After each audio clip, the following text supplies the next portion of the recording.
ప్రతిఘటన టీవీకి స్వాగతం. క్షణక్షణం మీకోసం. తెలంగాణలో అత్యంత ప్రసిద్ధి చెందిన పుణ్యక్షేత్రాల్లో కొమరవెల్లి మల్లన్న ఆలయం ఒకటి. సిద్దిపేట జిల్లా చేర్యాల మండలం కొమరవెల్లి గ్రామంలోని ఒక కొండపై ఈ ఆలయంలో మల్లికార్జున స్వామి కొలువై ఉన్నాడు.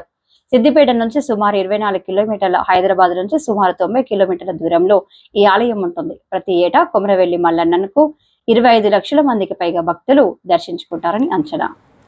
సిద్దిపేట నుంచి సుమారు 24 కిలోమీటర్లు, హైదరాబాద్ నుంచి సుమారు 90 కిలోమీటర్ల దూరంలో ఈ ఆలయం ఉంటుంది. ప్రతి ఏటా కొమరవెల్లి మల్లన్నను 25 లక్షల మందికి పైగా భక్తులు దర్శించుకుంటారని అంచనా.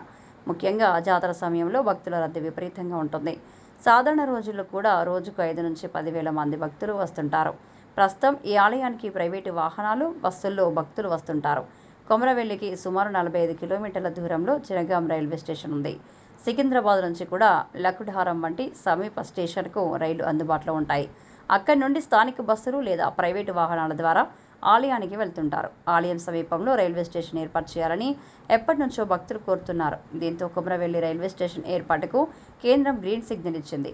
ప్రస్తుతం అక్కడ నిర్మాణ పనులు జోరుగా సాగుతున్నాయి. తాజాగా స్టేషన్ ప్రారంభ తేదీపై కేంద్ర మంత్రి కిషన్ రెడ్డి కీలక అప్డేట్ ఇచ్చారు.